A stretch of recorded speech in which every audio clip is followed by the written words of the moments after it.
पुन्हा एकदा वर्ग 11वीच्या अर्थशास्त्र विषयाच्या विद्यार्थिनींचं मी या ठिकाणी स्वागत करतो.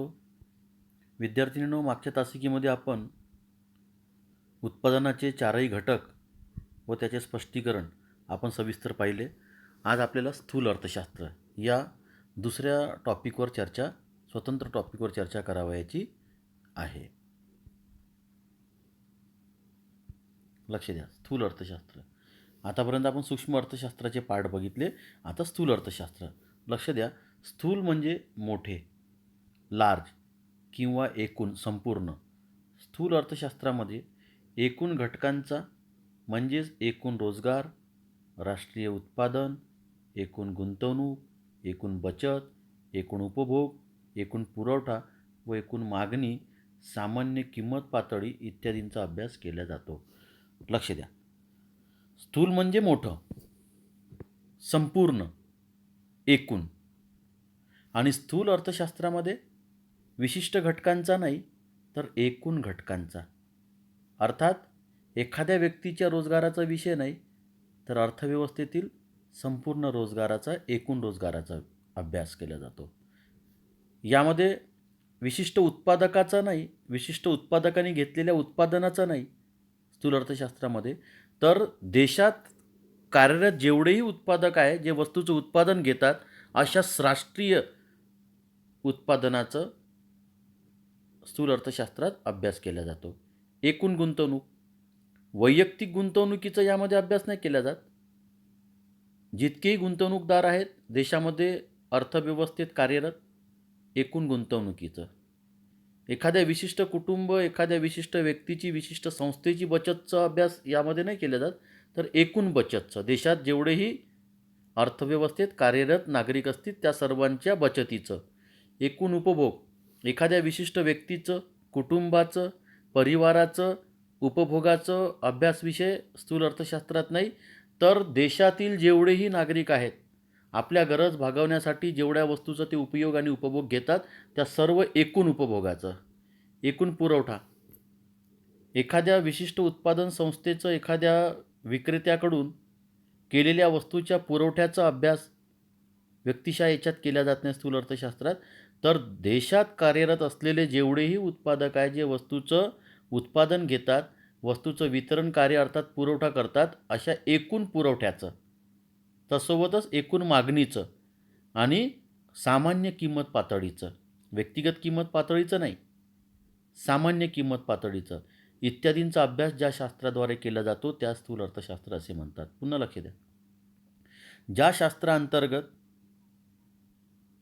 एकूण रोजगार, राष्ट्रीय उत्पादन, एकूण गुंतवणूक, एकूण बचत, एकूण उपभोग, एकूण पुरवठा, एकूण वस्तूची मागणी व वस्तूची सामान्य किंमत पातळी इत्यादींचा अभ्यास ज्या शास्त्राद्वारे केला जातो त्याला स्थूल अर्थशास्त्र असे म्हणतात.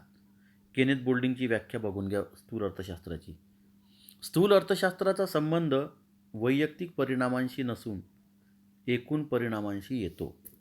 जसं सूक्ष्म अर्थशास्त्राचं काय म्हटलं होतं, वैयक्तिक परिणामांशी किंवा वैयक्तिक मात्रेशी ज्या शास्त्राचा संबंध येतो त्याला आपण सूक्ष्म अर्थशास्त्र म्हटलं होतं. परंतु स्थूल अर्थशास्त्रामध्ये काय म्हटलेलं आहे, ज्या शास्त्राचा संबंध वैयक्तिक मात्रेशी किंवा वैयक्तिक परिणामांशी नसून ते सामूहिक परिणामांशी, संपूर्ण परिणामांशी, वैयक्तिक उत्पन्नाशी नसून राष्ट्रीय उत्पन्नाशी येतो, वैयक्तिक किंमतीशी, वस्तूच्या किमतीशी नसून सर्वसाधारण किंमत पातळीशी येतो, तसेच वैयक्तिक उत्पादनाशी नसून राष्ट्रीय उत्पादनाशी येतो, अशा शास्त्रास स्थूल अर्थशास्त्र असे म्हणतात. पुन्हा लक्ष द्या, या व्याख्येला आपण फोड करून करूया. केनेथ बोल्डिंग यांच्या मते स्थूल अर्थशास्त्र म्हणजे वैयक्तिक परिणामांशी याचा संबंध नसून एकूण परिणामांशी येतो. ज्या शास्त्राचा वैयक्तिक परिणामांशी संबंध न येता एकूण परिणामांशी येतो, तसेच वैयक्तिक उत्पन्नाशी संबंध न येता राष्ट्रीय उत्पन्नाशी संबंध येतो, वैयक्तिक किंमतीशी संबंध न येता सर्वसाधारण किंमत पातळीशी येतो, तसेच वैयक्तिक उत्पादनाशी संबंध न येता राष्ट्रीय उत्पादनाशी येतो, अशा शास्त्रास केनिथ बोल्डिंग यांच्या मते स्थूल अर्थशास्त्र असे म्हणतात. मूलभूत संकल्पना स्थूल अर्थशास्त्राची. लक्ष द्या, पहिल्या संकल्पनेमध्ये राष्ट्रीय उत्पन्न हा स्वतंत्र टॉपिक आहे. स्थूल अर्थशास्त्राच्या मूलभूत संकल्पना सविस्तर लिहा. तर राष्ट्रीय उत्पन्न पहिला मुद्दा. राष्ट्रीय उत्पन्न हे देशाच्या आर्थिक व्यवहाराशी संबंधित असते. फार महत्त्वाचा मुद्दा आहे. राष्ट्रीय उत्पन्नाचा संबंध देशाच्या आर्थिक व्यवहाराशी संबंधित येतो, अनार्थिक नाही.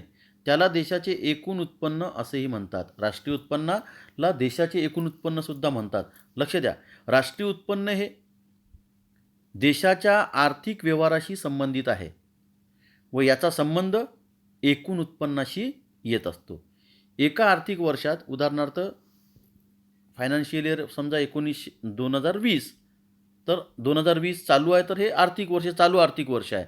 एका आर्थिक वर्षात अर्थव्यवस्थेमध्ये उत्पादित झालेल्या अंतिम वस्तू व सेवांची बाजारभावानुसार केलेली गणना म्हणजे राष्ट्रीय उत्पन्न होय. एकदम सोपी आणि सरळ परिभाषा, व्याख्या या ठिकाणी दिलेली आहे राष्ट्रीय उत्पन्नाची. लक्ष द्या, राष्ट्रीय उत्पन्न हे देशाच्या आर्थिक व्यवहाराशी संबंधित प्रक्रिया आहे. त्याला देशाचे एकूण उत्पन्न या नावाने सुद्धा आपण ओळखतो. याला काय अट मंजूर आहे, कोणती अट लागू होते? एका आर्थिक वर्षात म्हणजे 2020मध्ये जानेवारी ते डिसेंबरपर्यंत, परंतु फायनान्शियल इयर जानेवारी ते डिसेंबर नाही होत. 1 एप्रिल 2020 ते 31 मार्च 2021 पर्यंत, म्हणजे फायनान्शियल इयरची सुरुवात, वित्तीय वर्षाची सुरुवात 1 एप्रिलपासून होते आणि 31 मार्चला ती संपते, म्हणजे 12 महिन्याचं. जसं आपलं नवीन वर्ष 1 जानेवारीपासून होते, तसं आर्थिक वर्ष हे 1 एप्रिलपासून सुरू होते आणि 31 मार्चला संपते. तर लक्ष द्या, एका आर्थिक वर्षात अर्थव्यवस्थेमध्ये उत्पादित झालेल्या अंतिम वस्तू म्हणजे शेवटची वस्तू असेल उत्पादित झालेली, समजा 1 लाख कोटी वस्तूचं उत्पादन झालं देशामध्ये, तर 1 लाखावी कोटीची जी वस्तू आहे, शेवटची वस्तू, 1 लाख कोटीपैकी शेवटची वस्तू, त्या वस्तू व शेवटच्या सेवेची बाजारभाव जे आहे त्याची जी गणना, त्याची जी काउंटिंग आहे, ही राष्ट्रीय उत्पन्नामध्ये होत असते. सांगण्याचं तात्पर्य, एका आर्थिक वर्षात अर्थव्यवस्थेमध्ये उत्पादित झालेल्या अंतिम वस्तू व अंतिम सेवांची बाजारभावानुसार काउंटिंग आणि गणना करणे म्हणजे राष्ट्रीय उत्पन्न होय.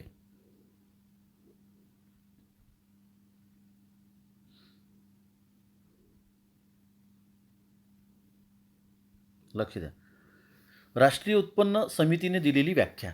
राष्ट्रीय उत्पन्नाची व्याख्या कोणी दिलेली आहे? राष्ट्रीय उत्पन्न समितीने.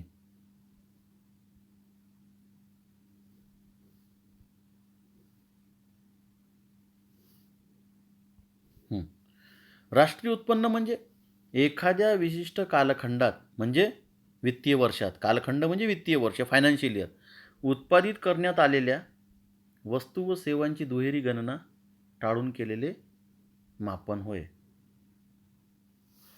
लक्ष द्या, राष्ट्रीय उत्पन्न समितीने जी व्याख्या केलेली आहे त्यांनी असं म्हटलेलं आहे, राष्ट्रीय उत्पन्न आपण अशा प्रक्रियेला म्हणायचं, राष्ट्रीय उत्पन्न म्हणजे एखाद्या विशिष्ट कालखंडात किंवा एखाद्या आर्थिक वर्षात उत्पादित केलेल्या वस्तू व सेवांची दुहेरी गणना होणार नाही याची दखल घेऊन कोणतीही उत्पादित केलेली वस्तूची एकदा व उत्पादित केलेल्या सेवांची एकचदा गणना करून जी आकडेवारी प्राप्त होते त्यास राष्ट्रीय उत्पन्न असे म्हणतात.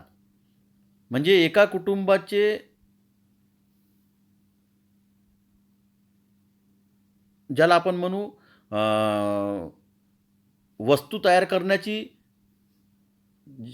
ज्याला आपण असं म्हणता येईल की एखाद्या उत्पादकांनी वस्तूचं उत्पादन केलं आणि एका अ नावाच्या उत्पादकांनी वस्तूचं उत्पादन केलं, अ नावाच्या उत्पादकांनी तयार केलेल्या वस्तूच्या उत्पादनाची दुहेरी गणना, दोनदा जर गणना आपण केली तर राष्ट्रीय उत्पन्नाची अचूक आकडेवारी आपल्याला मिळणार नाही. तर राष्ट्रीय उत्पन्न समितीने जी दक्षता बाळगायला सांगितलेली आहे, कोणत्याही उत्पादित केलेल्या वस्तूची अथवा सेवेची गणना एकदाच राष्ट्रीय उत्पन्नामध्ये व्हावी, अशा अचूक पद्धतीने जी प्राप्त होणारी आकडेवारी आहे त्यास आपण राष्ट्रीय उत्पन्न असं म्हणतो. बचत उत्पन्नाचा असा भाग जो भविष्यातल्या गरजा पूर्ण करण्यासाठी सध्याच्या उपभोगाचा त्याग करून शिल्लक राहतो त्यास बचत म्हणतात.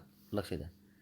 बचत ही काटकसरीने केली जाते की बा भविष्यात एखादी मोठी घटना आपल्यासोबत घटू नये, एखादी मोठी जबाबदारी पेलण्यासाठी आज रोजी आपण आपल्या ज्या गरजांचा त्याग करून राहिलेलो आहोत, पोटाला आपण काटकसर करत आहोत, आपल्या सवयी, आपल्या इच्छा आकांक्षा बाजूला आपण ठेवून ज्या बचत म्हणून आपल्या उत्पन्नातील काही रक्कम भविष्यातल्या आपल्या येणाऱ्या अडचणीवर मात करण्यासाठी, भविष्यात पेलाव्या लागणाऱ्या, भविष्यात स्वीकाराव्या लागणाऱ्या मोठ्या जबाबदारी पूर्ण करण्यासाठी आपण आज रोजी ज्या उपभोग्य वस्तूचा आपण त्याग करतो, त्यातून शिल्लक राहिलेली जी रक्कम असते त्याला बचत असे म्हणतात. तसेच बचत म्हणजे उत्पन्नाचा असा भाग जो चालू उपभोगावर खर्च केला जात नाही. अत्यंत महत्त्वाचा आणि सोपं आहे. बचत म्हणजे काय? उत्पन्नाचा एक असा भाग आहे की जो चालू स्थितीमध्ये उपभोगावर खर्च न करता भविष्यातील जबाबदारी पूर्ण करण्याच्या हेतूने जी रक्कम उर्वरित ठेवली जाते त्याला बचत असे म्हणतात. गुंतवणूक. लक्ष द्या. बचतीतून भांडवलाची निर्मिती होते. आपण जे उत्पन्नातून काही भाग आपण उपभोगावर खर्च करत आहोत आणि काही भाग भविष्यातील जबाबदारी पेलण्याच्या दृष्टीने वर्तमान स्थितीमध्ये उपभोगावर आपण काय करत आहोत? त्याग करत आहोत. आणि त्या त्यागातून जमा झालेली जी रक्कम आहे ती बचत म्हणून आपल्याकडे जमा झालेली आहे.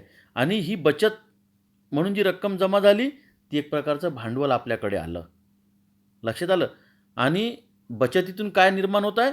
भांडवलाची निर्मिती. आणि भांडवलाचा वापर उत्पादन प्रक्रियेसाठी करणे म्हणजे गुंतवणूक होय. उदाहरणार्थ यंत्रसामग्री, उपकरणे इत्यादी. लक्ष द्या.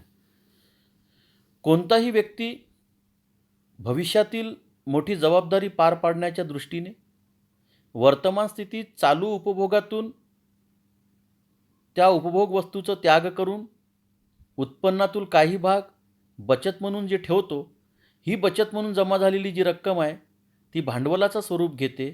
आणि हे भांडवलाचं स्वरूप झालेली रक्कम जी आहे ती व्यवसायात गुंतवली जाते. एखादा यंत्रसामग्री घेण्यासाठी, एखादं उपकरण खरेदी करण्यासाठी. समजा बचत म्हणून जी रक्कम जमा झाली भांडवल म्हणून, एखाद्याने एखादा ऑटो घेऊन घेतलं, एखादा ट्रॅक्टर घेतलं, एखादी ट्रक घेऊन घेतलं, एखादी झेरॉक्स मशीन घेतली, आणखी एखादं ब्युटी पार्लर चालवण्यासाठी जे यंत्र असतात ते घेऊन घेतलं, तर काय केलं? बचतीतून भांडवल जमा झालं. भांडवलातून उपकरणावर आणि व्यवसायावर आपण गुंतवणूक केली. त्या गुंतवणुकीच्या माध्यमातून आपल्याला मग उत्पन्न प्राप्त होते. तर हे कशातून घडलं? बचतीच्या चक्राच्या माध्यमातून. व्यापार चक्र. लक्ष द्या. अर्थव्यवस्थेत घडून येणाऱ्या आर्थिक चढउतारामुळे जे व्यापारात बदल घडून येतात त्यांना व्यापार चक्र असे म्हणतात. लक्ष द्या. व्यापार चक्र म्हणजे अर्थव्यवस्थेत घडून येणाऱ्या आर्थिक चढउतारामुळे जे व्यापारात बदल घडून येतात त्यांना व्यापार चक्र असे म्हणतात. लक्ष द्या. बाजारामध्ये कधीही स्थिर परिस्थिती नसते. कधी तेजीची परिस्थिती असते, कधी मंदीची परिस्थिती असते. कधी बाजारामध्ये ग्राहकांची वस्तू खरेदी करण्यासाठी गर्दी जमते, तर कधी गर्दी जमत नाही. गर्दी जमली तर वस्तूला भाव मिळत नाही, भाव नाही मिळाला तर नफा मिळत नाही, नफा नाही मिळाला तर तोटा निर्माण होतो. आणि म्हणून बाजारात मग तेजी आणि मंदीची स्थिती निर्माण होते. अशा स्थितीमध्ये अर्थव्यवस्थेत घडून येणाऱ्या अशा तेजी मंदीच्या चढउताराच्या स्थितीला व्यापारात बदल घडून येतात आणि त्याला व्यापार चक्र असे म्हणतात. ते प्रामुख्याने आर्थिक क्रियांमधील चढउतारांमुळे निर्माण होतात. आर्थिक क्रियांमधील म्हणजे तेजी आणि मंदी, नफा आणि नुकसान हे आर्थिक क्रिया झाली. नफा आणि नुकसानामुळे काय होते? अर्थव्यवस्थेमध्ये बदल घडून येते आणि हे बदल जे घडून आलेलं आहे त्याला व्यापार चक्र असे म्हणतात. चढ आणि उतार म्हणजे तेजी आणि मंदी होय. तेजीमध्ये ग्राहकाला नुकसान होते, त्याला अधिक पैसे वस्तू खरेदी करण्यासाठी खर्च करावे लागतात. आणि उत्पादकाला नफा होते, त्याला कमी उत्पादन खर्च येऊन तेजीची स्थिती आहे म्हणून अधिक नफा त्याच्या कल्पनेपेक्षा अधिक मिळत आहे. मंदीच्या स्थितीमध्ये उत्पादकाचं नुकसान होते, ग्राहकाचा फायदा होते. ग्राहकाचा मंदीच्या स्थितीत का फायदा होते की चालू रकमेपेक्षा कमी किमतीमध्ये वस्तूची किंमत आकारली जाते, कारण मंदीची स्थिती आहे, त्याला कोणी मागणी करत नाही आहे. आणि उत्पादकाला मंदीच्या स्थितीमध्ये नफ्यातून आपलं काय करावं लागते, त्याग करावा लागते आणि कमी किमतीमध्ये मंदीच्या स्थितीला निपटारा करण्यासाठी त्याला वस्तू विकाव्या लागतात. अशी झाली तेजी आणि मंदीची स्थितीमध्ये व्यापार चक्र ह्या गोष्टी दडलेल्या असतात. तेजी, सातत्याने सामान्य किंमत पातळीत होणारी वाढ म्हणजे तेजी होय. लक्ष द्या. कंटिन्युअसली जर एखाद्या वस्तूच्या किमतीमध्ये जर लगातार वाढ होत गेली तर त्याला तेजीची स्थिती असे म्हणतात. तेजीच्या स्थितीमध्ये बाजारपेठ हे पूर्णतः कोलमडून जाते, सामान्य नागरिक भरडून जाते, सर्वसामान्य लोकांच्या कक्षेमध्ये सामान्य वस्तू विकत घेण्यासारख्या होत नाही आणि लोकांचा जनजीवन हा विस्कळीत होऊन जाते. म्हणून लगातार आणि कंटिन्युअसली आणि निरंतर बाजारात तेजीची स्थिती असणे म्हणजे ही चांगली गोष्ट नाही आहे. वस्तूची स्थिती कशी असली पाहिजे, सामान्य असली पाहिजे. मंदी, सातत्याने सामान्य किंमत पातळीत होणारी घट म्हणजे मंदी होय. बाजारातील मंदीसुद्धा ही अर्थव्यवस्थेला डबघाईस आणते, कारण उत्पादक जे असतात नफा मिळवण्याच्या प्रेरणेने, नफा मिळवण्याच्या भावनेने वस्तूचं उत्पादन कार्य करत असतात आणि मंदीच्या स्थितीमध्ये उत्पादन कार्य वजा जाता त्यांना आणखी तोटा येते. जेवढी रक्कम त्यांनी उत्पादन कार्याकरता लावली ती रक्कमसुद्धा ती निघत नाही. बरेचदा त्यांना नुकसानसुद्धा सहन करावं लागते आणि जर उत्पादकांना नुकसान जर सहन करावं लागलं तर अर्थव्यवस्था पूर्ण डबघाईस कोडमडीस येते. मग उत्पादकांना उत्साह राहत नाही नवीन वस्तूचं उत्पादन घेण्याचं आणि अशावेळी पूर्ण उत्पादक जे असतात ते कोलमडून जातात आणि ही स्थितीसुद्धा बाजारपेठेसाठी चांगली नाही.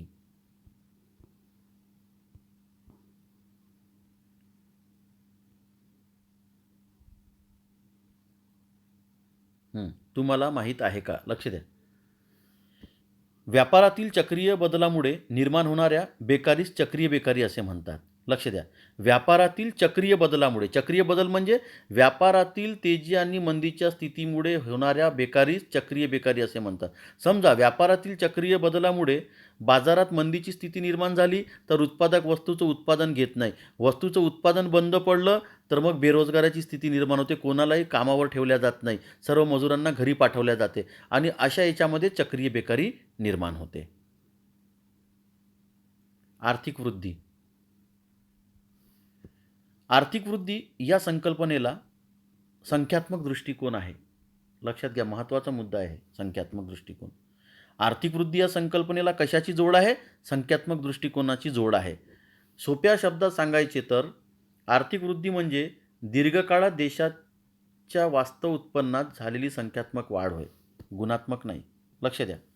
आर्थिक वृद्धी ही शॉर्ट टाईमची किंवा अल्प कालावधीची संकल्पना नाही, तर ती दीर्घकालीन संकल्पना आहे. दीर्घकाळ म्हटलेला आहे म्हणजे काही क्षणासाठी, काही दिवसासाठी आर्थिक वाढ झाली म्हणजे आर्थिक वृद्धी झाली असं मत आर्थिक वृद्धीला मान्य नाही. आर्थिक वृद्धी या संकल्पनेला संख्यात्मक दृष्टिकोन आहे, गुणात्मक नाही. सोप्या शब्दात म्हटलं गेलं, आर्थिक वृद्धी म्हणजे दीर्घकाळापर्यंत देशाच्या वास्तव उत्पन्नात जी संख्यात्मक वाढ होते त्यास आर्थिक वृद्धी असे म्हणतात. देशाच्या वास्तव उत्पन्नामध्ये, ॲक्च्युअल इन्कममध्ये झालेली संख्यात्मक वाढ म्हणजे आर्थिक वृद्धी. आर्थिक विकास. आर्थिक विकास ही एक व्यापक संकल्पना आहे. यात गुणात्मक दृष्टिकोन महत्त्वाचा असते. आर्थिक वृद्धीमध्ये संख्यात्मक दृष्टिकोन आणि आर्थिक विकासामध्ये गुणात्मक. आर्थिक विकास म्हणजे आर्थिक वृद्धीसोबत मानवाच्या कल्याणासाठी आवश्यक असणाऱ्या घटकामध्ये गुणात्मक बदल घडवून आणणे होय. उदाहरणार्थ शिक्षण, आरोग्य इत्यादी. लक्ष द्या. आर्थिक विकासामध्ये फक्त आर्थिक वाढीलाच महत्त्व नाही, तर गुणात्मक वाढीला महत्त्व आहे. आर्थिक विकास हे आर्थिक वृद्धीसोबत मानवाच्या कल्याणाचा सुद्धा विचार करते आणि त्या अंतर्गत गुणात्मक बदल त्या घटकांमध्ये येणं आवश्यक असते. त्या घटकांमध्ये म्हणजे शिक्षण असेल, आरोग्याची व्यवस्था असेल. शिक्षणाचा दर्जामध्ये वाढ झाली, आरोग्याच्या उत्कृष्ट सुविधा सामान्य नागरिकांना उपलब्ध झाल्या म्हणजे आर्थिक विकासाची परिस्थिती सुरू झालेली आहे असं त्याचा अर्थ होते. म्हणजे आर्थिक विकास हे एक गुणात्मक दृष्टिकोन आहे. आर्थिक विकासांतर्गत आर्थिक वृद्धीसोबतच मानवाच्या कल्याणार्थ आवश्यक असणाऱ्या घटकांमध्ये गुणात्मक बदल घडवून आणणे होय. उदाहरणार्थ शिक्षण प्रणाली, आरोग्य प्रणाली यामध्ये सुधारणा आणून सर्वसामान्य लोकांना चांगल्या शिक्षणाच्या सुविधा व्यवस्था आणि चांगल्या आरोग्याच्या सुविधा उपलब्ध करून देणे असा त्याचा अर्थ होते.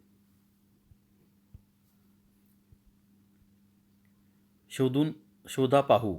लक्ष द्या. खालीलपैकी कोणत्या संज्ञा सूक्ष्म अर्थशास्त्र आणि स्थूल अर्थशास्त्राच्या आहेत? जागतिक दारिद्र्य हे स्थूल अर्थशास्त्राशी संबंधित आहे, कारण सूक्ष्म अर्थशास्त्र हे विशिष्ट घटकाचा अभ्यास करते. संपूर्ण घटकाचा करते का? तर जगाचा विचार स्थूल अर्थशास्त्र करते, सूक्ष्म अर्थशास्त्र नाही. वस्तूची किंमत सूक्ष्म अर्थशास्त्र, व्यवहार तोल स्थूल अर्थशास्त्र, उद्योगाचा नफा स्थूल अर्थशास्त्र, राष्ट्रीय उत्पन्न स्थूल अर्थशास्त्र. लक्षात आलं आहे तुम्हाला? कारण राष्ट्रीय उत्पन्नात संपूर्ण अर्थव्यवस्थेचा आणि सूक्ष्म अर्थशास्त्रात वैयक्तिक उत्पादनाचा. उद्योगांचा नफा वैयक्तिक उद्योग संस्थेचा म्हटलेला आहे का? नाही. उद्योग संस्थेचा म्हटलं असतं तर सूक्ष्म अर्थशास्त्र. व्यवहार तोल हे सुद्धा स्थूल अर्थशास्त्राशी संबंधित आहे. लक्षात ठेवा. आर्थिक वृद्धी आणि आर्थिक विकास. आर्थिक वृद्धी आणि आर्थिक विकासमधला फरक समजून घेऊया. इथं काय काय आहे. आर्थिक वृद्धी म्हणजे देशाच्या वास्तव उत्पन्नात होणारी वाढ, संख्यात्मक वाढ. देशाच्या आर्थिक वृद्धीमध्ये देशाच्या वास्तव उत्पन्नात संख्यात्मक स्वरूपाची वाढ आपल्याला पाहायला मिळते. आणि आर्थिक विकास म्हणजे आर्थिक वृद्धीबरोबरच महत्त्वपूर्ण आर्थिक घटकात परिवर्तनशील बदल जे लोकांच्या कल्याणात वाढ करेल, म्हणजे गुणात्मक बदल. आर्थिक वृद्धी ही संकल्पना समजून घ्यायची आहे. आर्थिक वृद्धी ही संकल्पना संकुचित व संख्यात्मक आहे. आर्थिक वृद्धीची ही जी कल्पना ही व्यापक आहे का? गुणात्मक आहे का? नाही. आर्थिक वृद्धीची ही जी संकल्पना आहे ती संकुचित आणि संख्यात्मक आहे. आणि आर्थिक विकास ही संकल्पना व्यापक व गुणात्मक आहे. आर्थिक वृद्धी आर्थिक विकासाशिवाय शक्य आहे. आर्थिक विकास झाला नाही तरी आर्थिक वृद्धी होते. म्हणजे आर्थिक वृद्धी जी आहे आर्थिक विकासाशिवाय सुद्धा होऊ शकते, परंतु आर्थिक विकास आर्थिक वृद्धीशिवाय शक्य नाही, हे लक्षात घ्यायचं आहे. आर्थिक वृद्धी ही आर्थिक विकासाशिवाय सुद्धा शक्य होणे निश्चित आहे, परंतु आर्थिक विकास हे आर्थिक वृद्धीशिवाय शक्यच नाही. आर्थिक वृद्धी ही एकांगी संकल्पना आहे, कारण ती लिमिटेड आहे, फक्त संख्यात्मक गुणांवर लक्ष केंद्रित करते, व्यापक नाही आहे, गुणात्मक नाही आहे. म्हणून आर्थिक वृद्धी या संकल्पनेला एकांगी संकल्पना म्हटलेलं आहे. आणि आर्थिक विकास ही संकल्पना सर्वसमावेशक स्वरूपाची आहे, कारण सर्वसामान्य नागरिकाच्या उत्कृष्ट शिक्षणाची, सर्वसामान्य नागरिकाच्या उत्कृष्ट आरोग्याची चिंता आणि विचार आर्थिक विकास करते, म्हणून ती सर्वसमावेशक संकल्पना आहे. आर्थिक वृद्धी ही स्वयंस्फूर्त आणि प्रतिगामी होणारा बदल आहे. आर्थिक वृद्धी ही स्वयंस्फूर्त आणि प्रतिगामी होणारा बदल आहे. तर आर्थिक विकास हा सहेतुक व पुरोगामी होणारा बदल आहे. लक्ष द्या काय फरक आहे. आर्थिक वृद्धी ही स्वयंस्फूर्त आणि प्रतिगामी होणारा बदल आहे, तर आर्थिक विकास हे सहेतुक व पुरोगामी होणारा बदल आहे.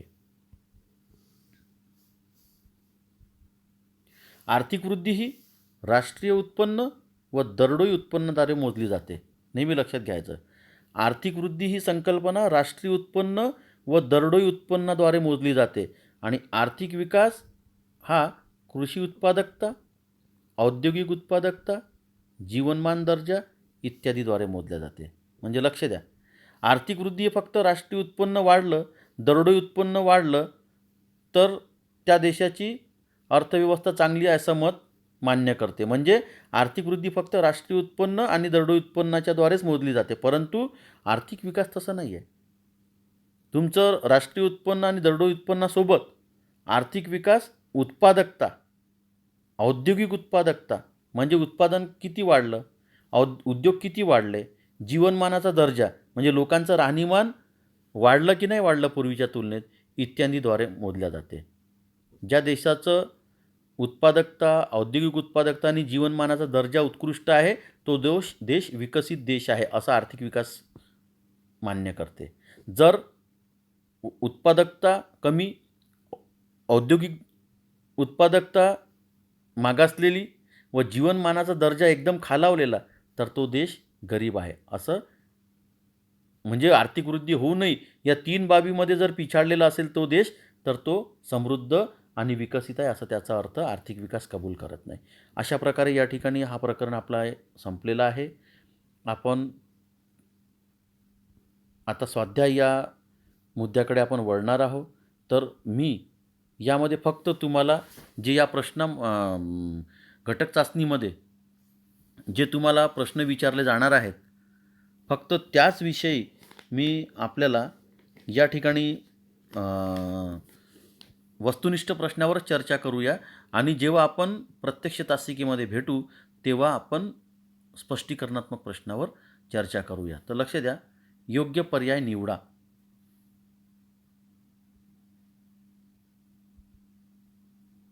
अर्थशास्त्राच्या बाबतीत पुढील विधाने लागू होतात.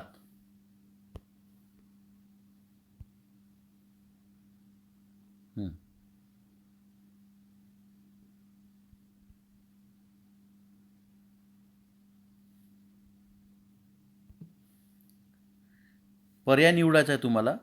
प्रश्न काय आहे? अर्थशास्त्राच्या बाबतीत पुढील विधाने लागू होतात. पर्याय दिलेले आहे. अर्थशास्त्र एक सामाजिक शास्त्र आहे. अर्थशास्त्र या संकल्पनेचे मूळ ग्रीक शब्द आयकोनॉमिया पासून आलेले आहे. अर्थशास्त्र हे मानवाच्या आर्थिक वर्तणुकीच्या अभ्यासाशी निगडित आहे. अर्थशास्त्र हे कौटुंबिक या संपत्तीचे व्यवस्थापन करणारे शास्त्र आहे. हे चारही जे मुद्दे आहे सूक्ष्म अर्थशास्त्राला लागू पडतात. म्हणून याचं उत्तर काय येईल? चौथं पर्याय येईल.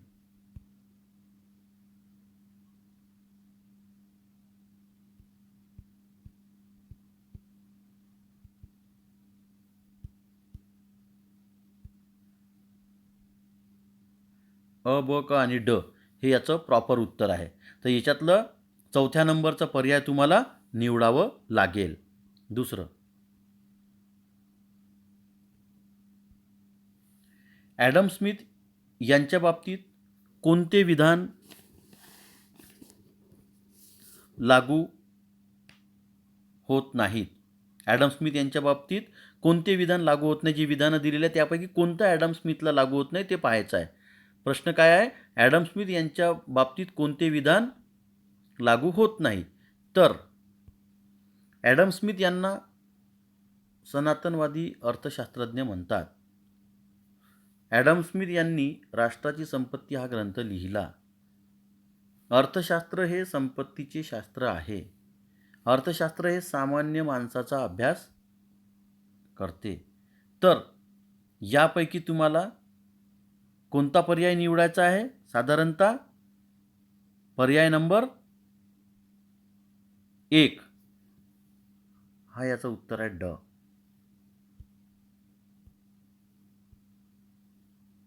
याचं उत्तर काय राहील? पहिला पर्याय ड. हाच फक्त मुद्दा ॲडम स्मिथ यांच्या बाबतीत लागू होत नाही. तिन्ही मुद्दे लागू होतात.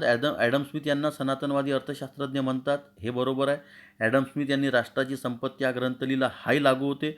अर्थशास्त्र हे संपत्तीचे शास्त्र आहे, हे सुद्धा मुद्दा त्यांना लागू होते. फक्त हा मुद्दा लागू होत नाही ॲडम स्मिथला. अर्थशास्त्र सामान्य माणसाचा अभ्यास करते, हे मत ॲडम स्मिथला लागू होत नाही. तर याचं उत्तर काय येईल? हे येईल चौथं ड. म्हणजे हा पहिला पर्याय ड. पर्याय निवडायचा ड.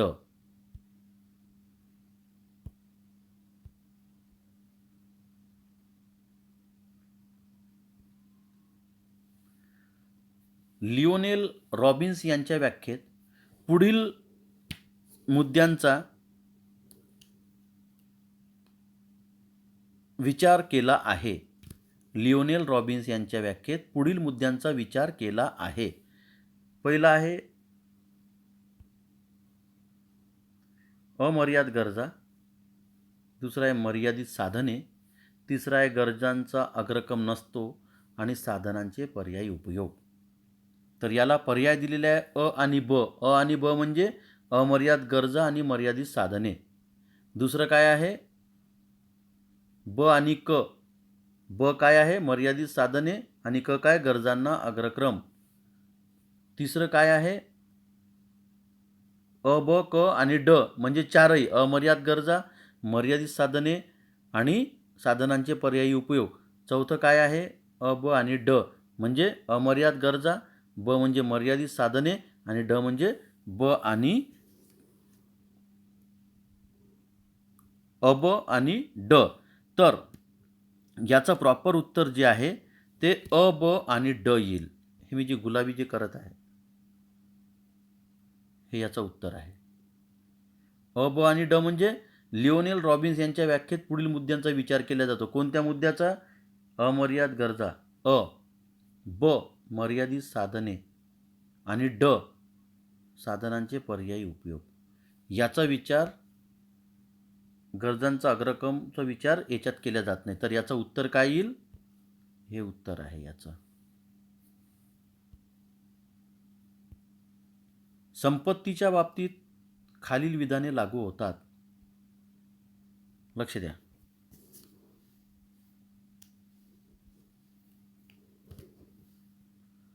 संपत्ती म्हणजे अशी कोणतीही वस्तू जिला बाजार मूल्य आहे.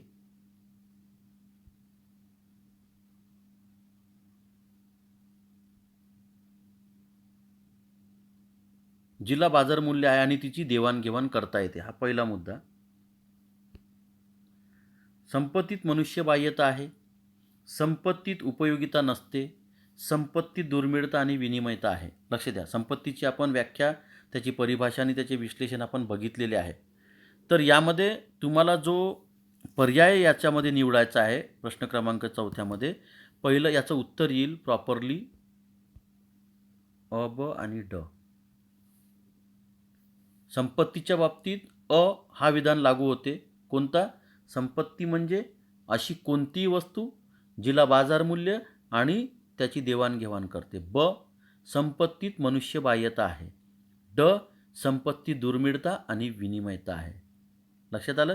संपत्तीत उपयोगिता नसते हा चुकीचा आहे, तर हा लागू होत नाही. याचं प्रॉपर उत्तर काय येईल? हे अ, ब आणि ड. राष्ट्रीय उत्पन्नात खालील घटकांचा विचार केला जातो. लक्ष द्या. राष्ट्रीय उत्पन्नात खालील घटकांचा विचार केला जातो. राष्ट्रीय उत्पन्नात अंतिम वस्तू व सेवांचा समावेश होतो. यात आर्थिक वर्षातील उत्पादित वस्तू व सेवांचा समावेश होतो. दुहेरी मोजदाद टाळली जाते. राष्ट्रीय उत्पन्नात बाजारभावानुसार मूल्य विचारात घेतले जाते.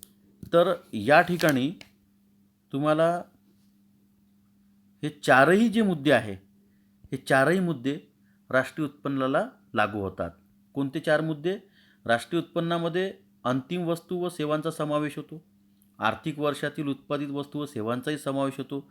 दुहेरी मुद्दत याच्यामध्ये टाळली जाते. दुहेरी मुद्दत म्हणजे एकच संपत्तीला, एकच उत्पादनाला वारंवार मोजल्या जात नाही आणि बाजारभावानुसार याला मूल्य विचारात घेतले जाते. म्हणून याचं जे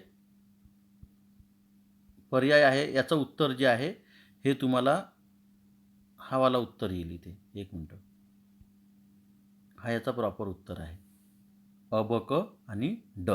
आता सहसंबंध पूर्ण करा. नैसर्गिक शास्त्राचा संबंध तंतोतंत शास्त्राशी आला, ॲक्च्युअल सब्जेक्टशी. तर सामाजिक शास्त्राचा कशाशी येईल? अमूर्त शास्त्र. इथे काय येईल? अमूर्त शास्त्र. ठीक आहे. दुसरं भौतिकशास्त्र. रिकामी जागा इथे दिलेली आहे. मानसशास्त्राचा संबंध सामाजिक शास्त्राशी आला, तर भौतिकशास्त्राचा कशाशी येईल? नैसर्गिक शास्त्र.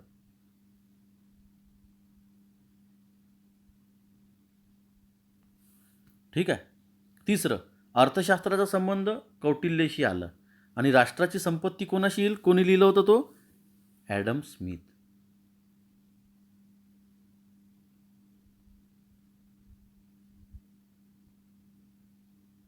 ठीक आहे.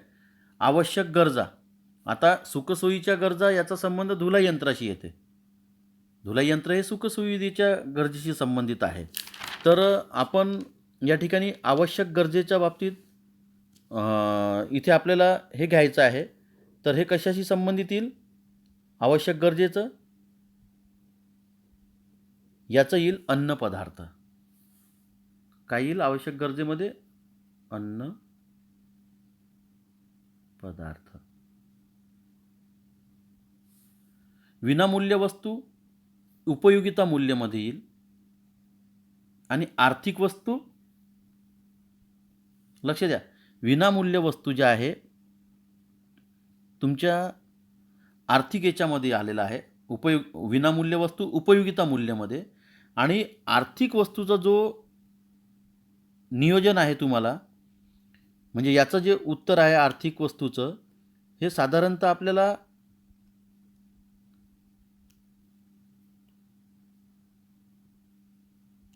आपण विनामूल्य वस्तूच्या बाबतीत चर्चा करतो आहे. एक मिनटं. तर इथे विनिमय मूल्य येईल. विनिमय मूल्य या कॉलममध्ये. लक्षात आलं? विनामूल्य वस्तू उपयोगिता मूल्य, आर्थिक वस्तू विनिमय मूल्य. विनिमय मूल्य म्हणजे एका वस्तूच्या ऐवजमध्ये दुसरी वस्तू स्वीकारणे, एका ठिकाणावरून एका व्यक्तीद्वारे दुसऱ्या व्यक्तीकडे वस्तूचं हस्तांतरण होणे आर्थिक वस्तूशी येतो. आर्थिक वस्तूचा संबंध विनिमय मूल्याशी येतो. अशा प्रकारे आपण या ठिकाणी वस्तुनिष्ठ प्रश्नची चर्चा या ठिकाणी केलेली आहे. आता हे जे आहे सगळे प्रश्न हे दीर्घोत्तरी आहे, तर याबाबत आज रोजी आपण चर्चा करणार नाही.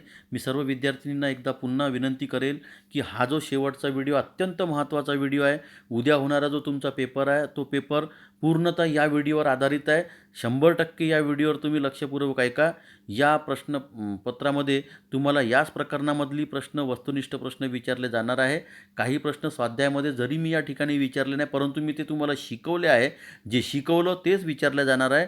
पूर्ण वेळ द्या पेपरला. विचारपूर्वक प्रश्न समजून घ्या. विचारलं काय आहे, लिहायचं काय आहे, कुठे क्लिक करायचं आहे ते व्यवस्थित करा. पुन्हा एकदा सर्व विद्यार्थ्यांना परीक्षेच्या शुभेच्छा देतो. सर्व चांगले पेपर सोडवा, चांगले मार्क्स मिळवा, आणि पुन्हा एकदा आपल्या सर्वांना विनंती करतो की माझ्या या चॅनलला सबस्क्राईब करा आणि लाईक करा. धन्यवाद.